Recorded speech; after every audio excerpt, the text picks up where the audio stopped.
Last month I finished a portrait and had some paint left over on the palette, so I played around with it, and this was the resulting sketch. I thought it was quite sweet, but the more I looked at it, the more I envisaged it on a much grander scale. So for my first major work of 2021, little sketch becomes bigger, bolder and more dramatic as single galleon gives way to whole armada heading off to battle somewhere. Now for most of the time I was painting this, I left the camera running. So I was going to do you a rapid run through of how it emerged from blank canvas to full-scale armada and some of the thoughts that were going through my head as I was creating it. I hope you enjoyed. We begin of course with the sky, but in this particular instance there's a lot more sky than normal. So I've lowered the canvas down so that I can actually reach the top of it, and although we've got some blue sky, most of it is going to be on the purpley shades, with the goldy colours contrasting on the other side of the canvas. You obviously can't put too much yellow in with blue sky, else you'll end up with a green sky, but with a touch of red, and it just gives that goldy shade to it. But most of it is on the blue and the red shades of purple colours going in around.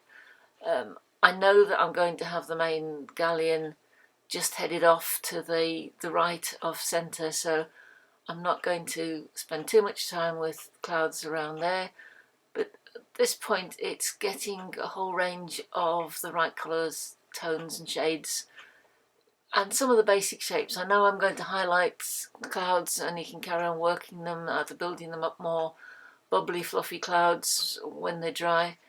And now, having lifted the canvas up to its full height, I can just get a big brush and quickly run in the basic rock shapes for the foreground and a waterline. I don't really want the waterline and skyline to be too distinctly different. I want them to merge into one another because that adds to the idea of it being in the distance. If you can see too clearly, then it comes too close to you. Now, on the original sketch I had some beach at the bottom of the picture, but if you've already seen the finished one, you'll know that I changed my mind partway through. The beauty of acrylics is you can change your mind partway through and just paint over the top of it. The actual placement of this first galleon is absolutely vital to the whole composition of the painting. It's the main focal point, so the one thing it isn't is right smack in the centre of the painting.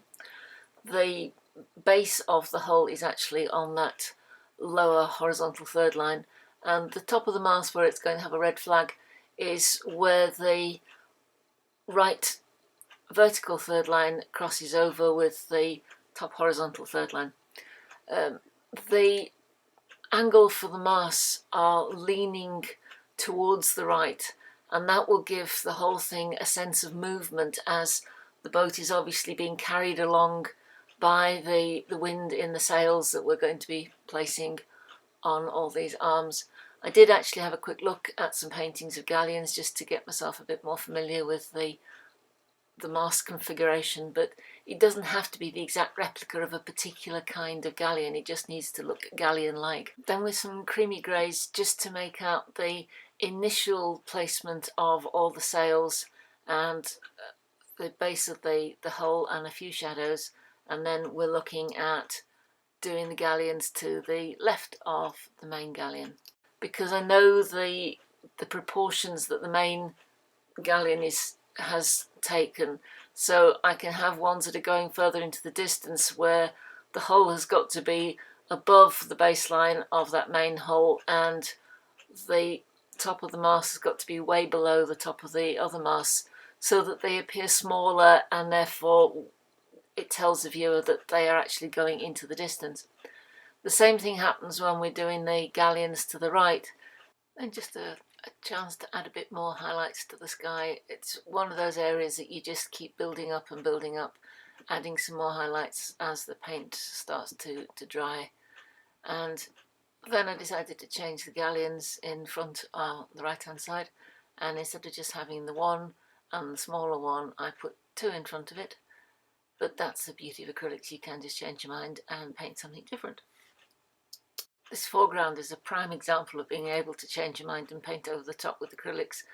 because the beach comes out, it becomes very rough seas. Unfortunately, I was stood between the painting and the camera for the start of the rough seas, but you can see how the same colours, but we're just sweeping them up into waves, and then moving back to doing the rocks. And instead of having a beach which would suggest very shallow water, we've got rocks in the foreground, which it looks like you're just stood on those rocks actually viewing the Armada heading off into the distance. These rocks give us a perfect opportunity to practice Leonardo's chiaroscuro, putting the lightest light next to the darkest dark to create a really strong three-dimensional structure, and it adds to the drama of the whole scene. Finally, I wanted to add something on the left of the painting which just echoed that sweep from left to right, and I just thought the first tips of a galleon just coming into view would just finish off the scene. And there we have it, the full Armada setting sail, just based or inspired by that one little sketch. I hope you enjoyed this rapid run through and that it has also inspired you to get out your paints. Have fun, keep it creative, see you soon.